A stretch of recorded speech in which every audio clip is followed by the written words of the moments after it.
Naimbagngag sa Pilipinas at tuyon dagiti kang runa na damdamag dito'y PTV Cordillera. Kas kadawyan nga raramidan dagiti masaknan niya hensya ti gobyerno tunggal undas, tumulong da iti natalged apan nakaobserbar daytoy. Ti DPWH mangibangon kadagiti road assistance station, Timat Highway Patrol Group na inget nga agwanawan kadagiti kalkalsada. Ada report ni Janice Dennis. The Department of Public Works and Highways Cordillera agsagsaganan para iti ipatungpalda alakbay alalay 2024. Sigon iti ahensya, mangibangon da iti road assistance stations kan dispatch rescue teams kadagiti strategic areas iti rehiyon amang tulong kadagiti motorista. Babaan iti daytoy, may panamnama ti seguridad iti kalsada.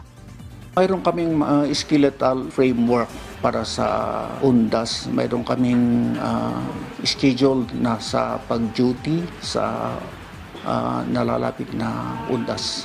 Timat Highway Patrol Group Cordillera tumulong nga agbantay iti umadanin nga undas. Pakabuklan nga inamapulo a personnel ti may deploy tapno agbantay kadagiti sementeryo, kalkalsada ken kadagiti bus terminals. 20 ket 3 a personnel ti maiwaras iti sementeryo. 10 ket 9 kadagiti kalkalsada ken 10 ket 8 ti agbantay kadagiti bus terminal iti uneg ti 20 ket 4 nga oras. Impanamnaman na nga umdas met ti personnel da nga agbantay kabayatan ti undas. Actually, ang HPG Cordillera ay prepared na nung nag-start na nung last week pa. Nag-ikot-ikot kami to conduct road monitoring in connection din dun sa dumaang bagyo para ma-ensure natin yung pagdagsa ng mga tao dito. Kabayatan na, nagpalagip da kadagiti motorista ti panaganad ken panagsurot da iti lintag trapiko. Janice Dennis para iti Pambansang TV, iti Baro, a Pilipinas. Iti dadumapay adamag marignamot ti panagnato ti presyo dagiti sabong ken kandila iti pwesto ana ituyang iti Malcolm Square, Baguio City. Ti price monitoring iti report ni Christine Bornolia sa Baway. Tunggal umay ti obserbasyon ti undas, may sa kadagiti kang runa nagatgatangan ti kaadwan ti sabong ken kandila.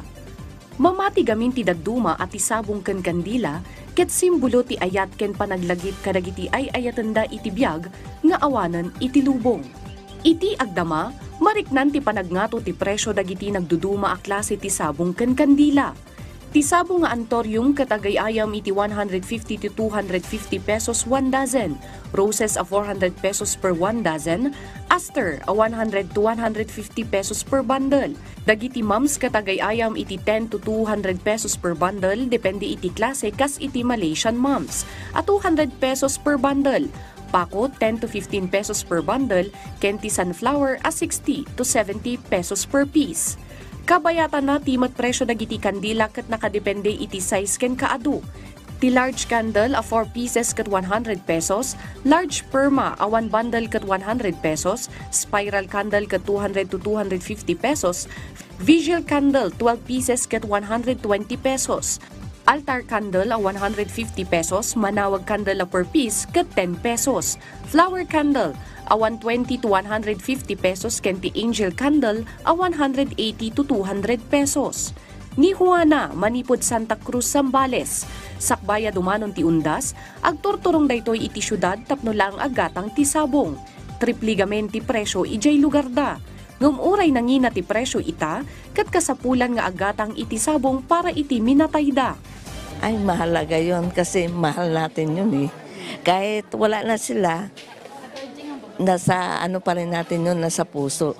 Ni Gigi Manipod Bayangbang Pangasinan, maragsakan gaputa saan na bumabati sa 10,000 akita na tunggal aldaw. Okay naman po ma'am, gaya din po ng dati, marami pa rin naman pong bumibili. Namnamaan met ni Criselda nga umadupay dagiti gumatang iti sabong ken kandila. Inasa naming dumami sana yung mga bumibili para makaubos naman. Kabayatan na dumanon iti 80 ket 6 nga stalls ti kandila ken sabong iti Malcolm Square. Christine Bornolia sa Baway para iti Pambansang TV, iti Baro, a Pilipinas. Dagita kang runa na damdamag dito PTV Cordillera. I-like, i-follow ka nag-subscribe iti social media platforms ti PTV Cordillera iti Facebook, TikTok, and YouTube. Para iti PTV balitangan sa probinsya, siya, ni Audrey Villena, na imbagnal daw.